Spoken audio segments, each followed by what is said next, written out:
Ladies and gentlemen, boys and girls, welcome to another episode of the Pitchside podcast. And as usual, the lineup is amazing. Auntie Diski, welcome back. Thank you. Good to be back. Yeah, Donna with the hair. Awe? Okay. Hey, Donna with the hair. Yeah, Emuna, utabu trend out the Donna with the hair. Can I you? don't want to trend. It's not Yeah, nice. in fact, that could be your next endorsement. Because the way you are going and you have the endorsement. This wouldn't be the first time. Do you remember that mohawk thing? Yabo? I get about to know maybe it's at the comedies. The Teko Mudis. The Yeah, haircut. that was 15 years ago. So And this now could be we're- How are you another. people? Yeah. Are you well? I'm easy, man. Good. CAF Women's Champions League, Auntie Diski. Yeah, we're here. We're at it again. We're at it again. Yeah. The girls have been drawn against FC Abidjan, who are also from the host country. It's not going to be an easy one. Definitely not. If we're looking at this year's CAF, 8 teams, Yeah. 5 debutants. Yeah. That's more than half. So that just goes to speak about the competition and the elevation of the entire Champions League in Africa. Yeah. So I think a lot of teams are here to prove a lot. Tough group that we are in. I think Coach Jerry always speaks about how we don't underestimate our opponents. Yeah. We know Casablanca is coming from Morocco.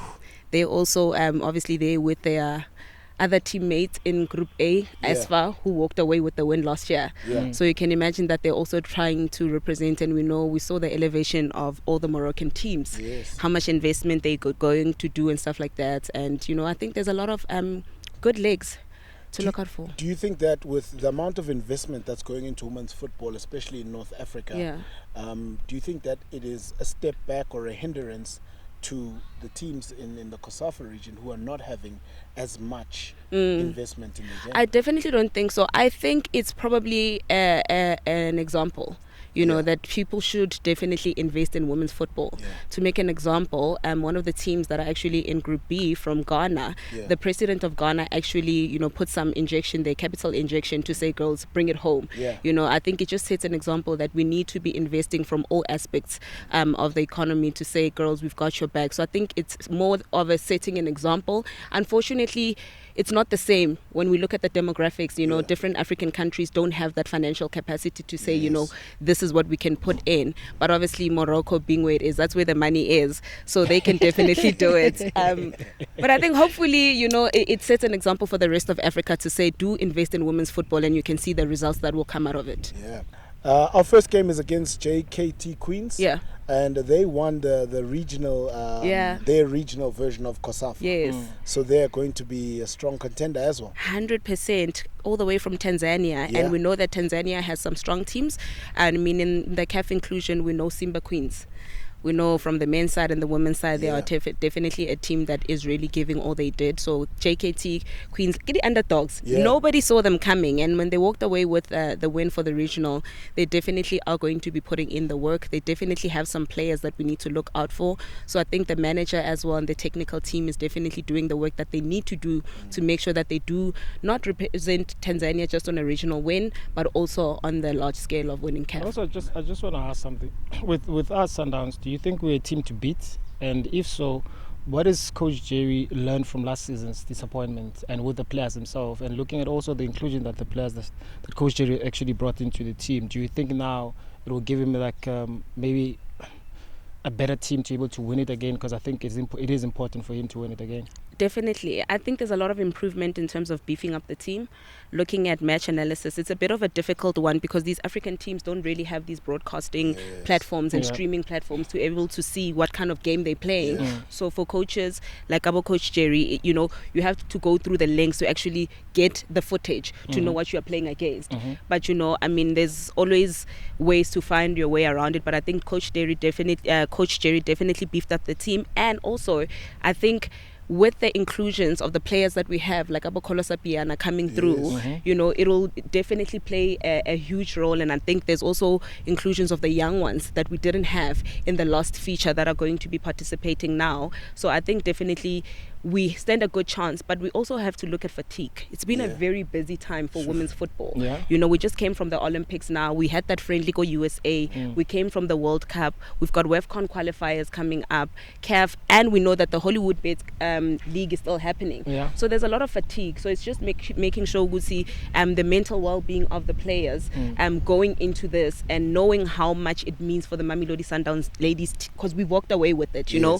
We want to win it again. So I think Coach Jerry has gone through the lengths of researching, seeing what mistakes we did last year, and making sure that moving forward we don't underestimate the opponents and we use whatever ammunition, tools, resources that we've gathered in the past few months to win. Speaking on the availability and the broadcast of games, and also not being able to, you know, watch a lot of the teams we'll be playing against. Deko, I think back in your day you played against Simba. Do you think that, because remember teams have a philosophy of how they play, do you think that possibly if you sort of understand the philosophy that, for example, Simba plays, that could be applied by looking at it and saying, okay, overall this is the style, surely it might change, because remember we don't have a chance to watch these guys and take away from that and then start that as your planning base to move forward. Yeah, of course, you need to have a base at some point, and based on the philosophy, I think that's the good start where you need to start. But also the coaches will actually tell you, like, within 10-15 minutes of the game, don't concede, and within that space as well is us learning and understanding who the danger players are, what the patterns are. But also what it does then, it gives players now responsibility to be able to react to what the game requires. And I think that's where now the experience comes in, and you can only get that by being on the pitch. Because you can have all your researches. Coach Jerry can do all your researches, have all the clips that you need. But then the game requires something else. You want to play proper carpet football, you get there, the conditions are not conducive for you to play the type of football. So you need to be able to react to what the pitch is saying. And I think with the experience that Coach Jerry's been in, with the players also with an international experience and continental experience, we should have an upper hand. But upper hand doesn't necessarily mean that you're going to have results. So you need to work for them. And I strongly believe that once you bypass the first 2 games, then you get to see everybody else, because everybody else by then would have played. So I think that's where once you comfortable within the first 2 games, you get the results. I think it's easier than to navigate to the final. This one's for both of you. Do you think that it's easier, and I say easier for lack of a better word, that the tournament is staged over a month?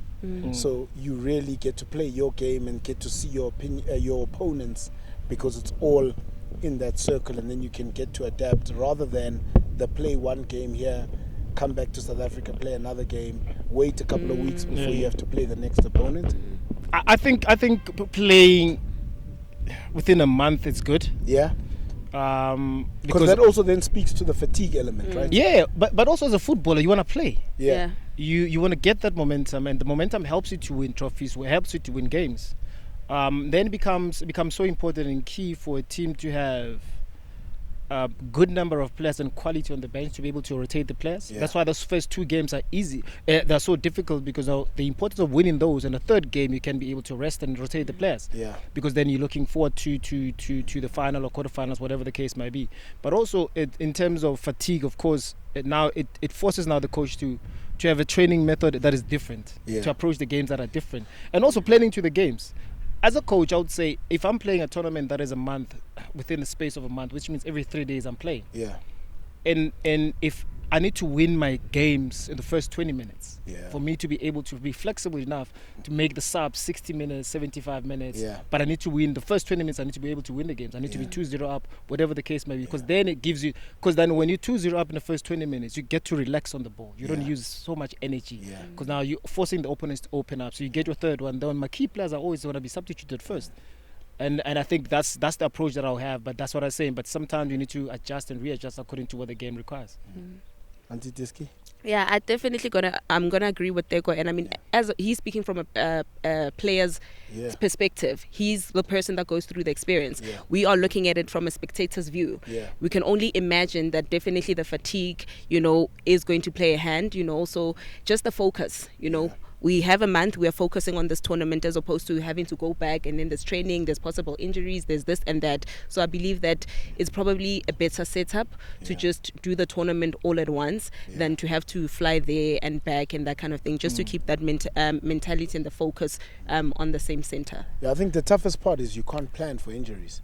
Because we don't know, what's going to happen. That's unfortunate. Yeah. Because you just wish, man, or even if you do encounter them, they're not many. Yeah. And also at times you sometimes become selfish and say, if I do have injuries, not in these positions. Yeah. Because of there's positions that are very key and important into the structure of the team. But it's just that with those type of tournaments, the physicality, I mean, women's football, the physicality is insane. So you're bound to have injuries. But it also says to the players that are not starters, are they ready to be able to play? Because it's one thing to travel with the team, and it's another when you're ready to be given an opportunity.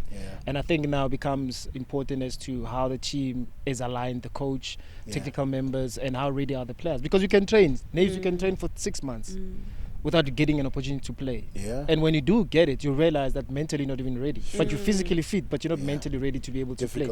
So I think it comes back to what she was saying about the mental state of the ladies as well, because of the fatigue, and not just maybe physical fatigue, but the mentality as well. So I think Coach Jerry needs to manage this very well. It's going to require a lot. Not just Suche Rukpela, but everybody that is around, technical team to be able to be helpful for the players to prosper. Last year we lost it in the final. Yeah. What are we doing differently in your view this year? And also, Deco, if you can just take us through that mental state as a player. If you've lost it in a final and now you've got to go again, how do you then apply yourself? So last year we lost it against Asfa, and we must just put it out there. They're a very good team. We know they scored 10 goals, conceded 1 goal. They produced players like Sana, who's the first ever to score a hat-trick in that kind of tournament. The goalkeeper of the tournament came from their team. Fatima was best player, so it was a very strong team. I think we were prepared, but games sometimes don't go the way. It's football, you know what I'm saying? So I think it's just learnings of looking at what changes we could have made.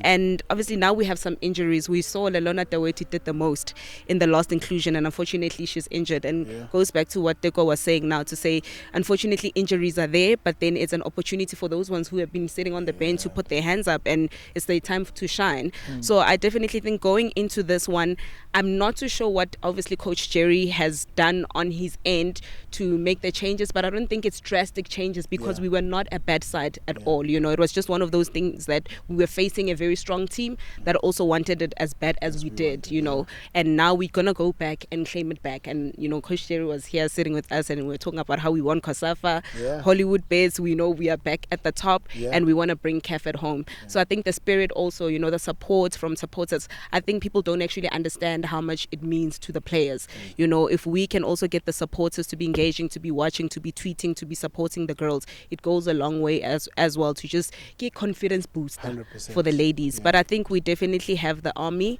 we definitely have the ammunition, and we can definitely do very well in this one. I'm very confident. Definitely. Deco, mental state after you've lost it in the final. I've lost everything in the final before I could even start winning one. But I guess for me is it made me want to be in that space more. Because now I understood the pain of losing, and it's the pain that I don't want to feel again. But I also understand that on the day, one needs to win. But I feel with the ladies, how they went on last year they went in a high. Banyana just won. They just won, and they're going back into the final. I could see I'm sorry to say this, there was a lot of complacency. And for now I was worried, because I remember having a conversation off camera. I said, guys, you've shown us how good you are. And now you need to understand that you've given us this good picture. You need to be able to give yourself a space to be criticized. And you guys have never been criticized before. And rest assured that now if you guys do fail, you're going to be criticized. You need to have space for that, because you want to be treated equal. You want the game to be equal, so you need to understand that's coming from. So I remember having such conversations. And then when I saw how devastated they were after losing that final. For me, it was like, okay, Shap, now they know the pain. Yeah. Finally, they know the pain. So this pain might be educational, especially for Coach Jerry, for the players that still wants to be there, and the ones that were overhyped, the ones that were overconfident, to calm down a bit. Because now, not just winning one trophy is enough. You need to consistently be in that space. And I think now they're ready because of now that humbled them. And even though it was bad, but I think also you learn a lot from a defeat, and that's a defeat actually that I think possibly that was set us up for greater things in the future. Definitely. I think losses then do build your mental strength to be able to handle, because also traveling onto the continent is it's not the easiest thing. The food. My man, you because then you get in places where just go and say until you buy. Yeah. And then you so constipated you can't even go to the bathroom. But those are the sacrifices that fans don't know. Yeah. And to be honest, we don't care. Because we just want to see you perform. We just want to see you perform. Yeah. And also being a footballer, once you put yourself in that space, you need to understand, or sometimes your emotions don't matter. At all. At all. You need to be able to separate a professional player and your personal stuff, because you need to be able to perform on the day. But how easy is it to say, like now, for example, you have the experience. Yeah. You've been through it. Yeah. While you were a player, how easy is it to deal with it as a player? How easy is it to deal with it as a friend, and a manager, and so forth? Now for me, it's painful. Yeah, it's painful. I'm a secondary person to the experience, because the primary person would be the player. Yeah. And as a manager, you get to see the hard work that these individuals put in at training, through injury, through selection. It's very painful, and they work very extra hard for the coach to see me, for the coach to notice me, for me to be a primary starter, and all of those things.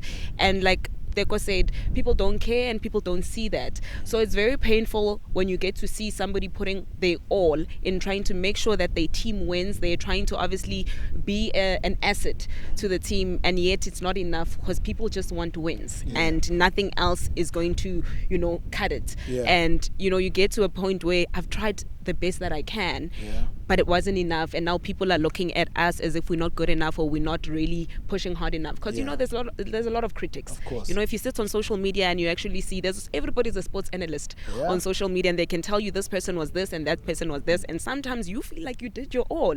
You feel like I made the right passes, I found the pockets, I did the greatest saves, and my ball distribution was amazing, but how they're like, it wasn't like that. So it's very demolishing to a player's spirit. But then I think they've been in this industry long enough to know that those kind of comments are going to come, but they shouldn't break you, because you don't make that match the benchmark. You're above that. You just need to get up and move on, and you just know you set your individual goals, because the minute you make it Deko's responsibility to tell you how good you are, you've lost it. 100%. But you need to tell yourself how good you are and where you want to go, and then these comments are just going to have to come and go. Sure. It's amazing, because I don't think as supporters we realize the amount of strain, pressure, and then small things that people do, like tweet, because everybody's got an opinion, right? Yes. So they just let it out, but we don't realize the impact. And also, maybe just to echo that as well, is you look at those who generally do that on a regular. Are people that don't even go to the stadiums.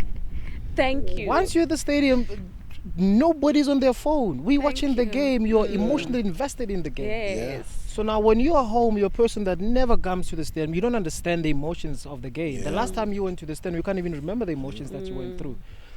But also, to be fair, it's okay, because we're saying football is a game of opinions. It's fair. I'm fortunate enough to be played in an era where it wasn't a thing to play a game and rush with social media and look at what people are saying. We'd have to wait until Sunday morning. For the newspapers. Don't remind me, bruh. So it wasn't a thing, and I can still say to the current players as to don't make it a thing. Don't make it personal. Don't play for validation. Yes. Because I think the ones that are coming out and say, yeah, but social media is because you're searching, you're looking for validation. And then now once you do that, when people don't validate you, then you're going to feel less of yourself. You're going to start underperforming. Exactly. And then the people that you're supposed to be impressing are your teammates and your technical team. Because those are the people that sees you working hard every single day. And we work hard in private because we want to show the results publicly. And I think it's important for any player to do that, and when the results come through, they come through because you're working hard. That's why I was so disappointed. Sorry to just drift away. That's why I was so disappointed with the Banyana when they came back from the World Cup. They didn't want to do interviews. And for me, I took it personal, but I didn't speak up. I didn't speak out about it. But because you're representing the country, you've got a responsibility and a duty.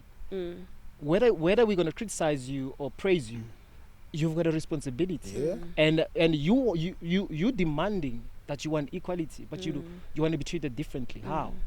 So you need to understand the space that you're putting yourself in. Double-edged sword. Me bra. And just to add to what Teko is saying also, I feel like it goes on the educational part of it in terms of media appearances and what to say, when to say, how to respond. It was a hard time for them, and I understand that, there were so many frustrations, there was so much this and this and this, but there's a way that I feel maybe there's a space where we're not really tapping into to educate players that regardless of what results it is, you have a duty. Exactly. Because when things are going wrong, we need the media to come and support and hear our stories. So it's not fair that when things are going wrong and we don't want to share, but we shut out media. You know what I'm saying? Because they can turn their backs against us and say, you know what, you only want us when we want to expose this part, but you don't want us when there's... When it's good for you. You know what I'm saying? They're saying we want support. What type of support do you need? So I think sometimes maybe it's a lack of information, lack of education in terms of them understanding Guti guys, even with this. And I speak a lot about this I would go the extra mile with any athlete that I represent to make sure that they understand that it is a duty for them and it helps you in specific aspects. You know what I'm saying? You're identified as a person who's always vocal, who's confident in front of camera and so forth.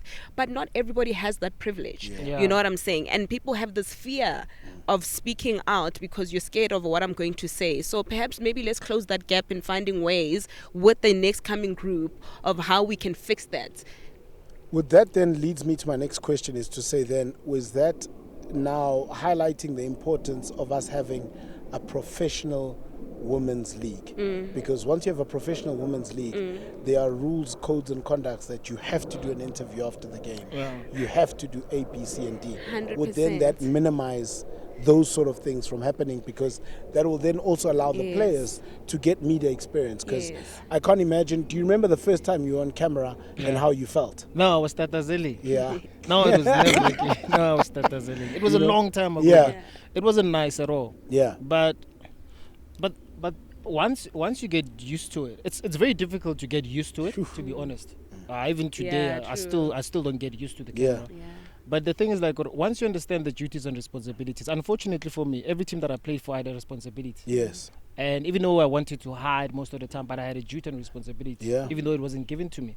And that's why it comes back to what I was saying, is like, once you understand what it means to wear whatever jersey that you're wearing, whether it's a club jersey, whether it's a national team jersey, you understand the people that you're representing. And with the virtue of you wearing that jersey, you've got a responsibility and a duty, not just to perform on the pitch. You're getting paid. You're getting paid also when you're injured, when you're playing. So now people are saying, you find players that saying, no, I can't go do activation. I'm here to play. But so if we're saying you limit, or you're not even part of the 22, you're not even traveling. So now as a team, we shouldn't pay you because you're not playing. So it comes back to the educational parties, and also be a player or be a person that is open-minded to learn, because of the football evolves, the responsibility evolves. I've seen great pundits overseas. I've seen great good former footballers, not great footballers, good former footballers that are in FIFA, that are doing so many amazing things all over the world. Not because they were the best speakers, but they were there when they were needed to be. But we've also seen great players turn out to be bad managers, like Frank de Boer, for example. Yeah, you just had to know. You're so spicy. Hey, Muna, you can't just leave playing food. Yeah. No, but it's Frank Lampard. Guys, you're bad out there. Good, yeah? Yeah, no. Nebs, you know what Teko is saying, ne? When we look at football, the demographics of it, yes. Nobody is holding your hand as a player to tell you this is your duty. Yeah. You know, Wabana, you're speaking about professionalizing the league, which is 100% a step that we need to be going ahead. Yeah. But professionalizing a league without enforcing certain rules is nothing. Yeah. You know, we need people, clubs to enforce and know that, and let people know that this is your responsibility. Yeah. 80% of the players, when you give them a contract, they are signing because I'm going to be playing for the team. Yeah. There's barely scrutinizing that contract to see any clauses that might affect me as a player, especially if you don't have a manager. You know, you are just about to sign because now it's 2-year season and we're now utlobale a team. Yeah. That means you didn't even read your responsibilities as a player to say that if we are going to be doing a photo shoot, you are required to be there as a player to do whatever content you need to be doing, interviews because and that kind of thing. You know, away. Away. So when it comes to time where people need to be selected to go and do a specific campaign or speak, people just shy away from that. I don't want to do that. Yeah. And you can't do that. You know what I'm saying? And speaking about that as well, there's not a lot of, and I'm going to speak about this, emphasis on education. There's not a lot of enough education that tells people about their responsibility in terms of brand visibility, brand management, and media. Yeah. You know, players don't know. First of all, most players don't want to do an interview because I feel like I can't speak in front of the camera. You're going to be asking me bombastic words, and I can't answer that, right? So nobody's actually telling them that once you sign for a team, there's this responsibility for you as a player to be doing so forth and that kind of thing. Teams are also not really letting them know that this is going to be also a responsibility, because if a player is going to tell you interview, that means they don't actually know that that's a job. You know, you feel like it's an option or it's a choice for you to do that. But like Teko said, when you're injured, you're getting paid, and it's in your contract to say that you are responsible for doing these kind of interviews or doing appearances. You know, when we go Shisanyama and we are doing a campaign, go Mami Lodi, you know, it's a shift. You are on the clock. My question is this: whose responsibility is it to make sure that players are able to present and speak? Is it a managerial job? Is it the player's job, or is it the team's job? Now, like, because now we're speaking. At the end of the day, this is business. Yes. The person that is in the middle right now, in terms of all the name drops, audience saying, key player. Yes. So now, if the player doesn't perform, the team drops or the manager drops him. Yeah. So irrespective, the player for the player to have both, you need to be able to perform. Yeah. And I think it's a player's responsibility, but also from the team side, it's also a reminder that if this and this, because of now, you need to be kind because of these situations that we're not used to. Yes. And from a manager's point of view is making sure that you evolve your player mentally. 100%. Keep on evolving, you know, and we say, because not every player is going to have an opportunity to speak. Yes. Yeah. But also, but should the day come, you need to be ready to be able to speak. Yes. Right? And I'm afraid you cannot tell me there's no player that is unable to speak about something that he does every single day. Yeah. It's impossible. Yeah, and if you're not comfortable, I mean, it's Zula. Just so that you're comfortable. And nobody has to actually speak said that and you need to always speak Nobody. English. Yeah, Exactly. 100%. Wabana, when it comes to this not being able to talk and stuff like that, I feel like it's an opportunity for you to actually be in front of the camera. Have you noticed Banyana and every other single club, when they do interviews, it's always the same faces. It's always the same players. Yeah. And everybody else is in the background, you know. What I have done personally as a manager is I will try and book as many interviews, whether it's radio or it's TV. If I go to TV and they need a sports analyst, I'll take a player with me, just to give them that practice in terms of screen time, because it speaks a lot with your brand visibility. If I now go to Puma and I'm looking for sponsorship for a particular player, they look at different pillars of what you can provide as a player. If they are doing a function, they might need a player that they represent to come and speak to a specific market, maybe to the kids, and motivate them. But if you don't have the quality and you are shying away and stuff like that, your legs are not going to be enough to make you that brand. You know, you need to have some sort of presence beyond what your legs can do. So I think it's up to the individual, the player, to put their hand up, to want to do it, because the team is not going to force you. The manager is not going to force you. You need to have that spirit and attitude as a player to say, I want to be a person who is comfortable in front of camera. And you are speaking about what you do, like you're saying, it's not like we're going to ask you a maths question. It's basically things that you do. If they are asking you what happened during that goal, how did you not save that, you're able to speak about that. I remember Jose Mourinho said something about a player. I just can't remember who the player was, but if this guy tweeted more and Instagrammed more, he'd definitely be the best player in the world.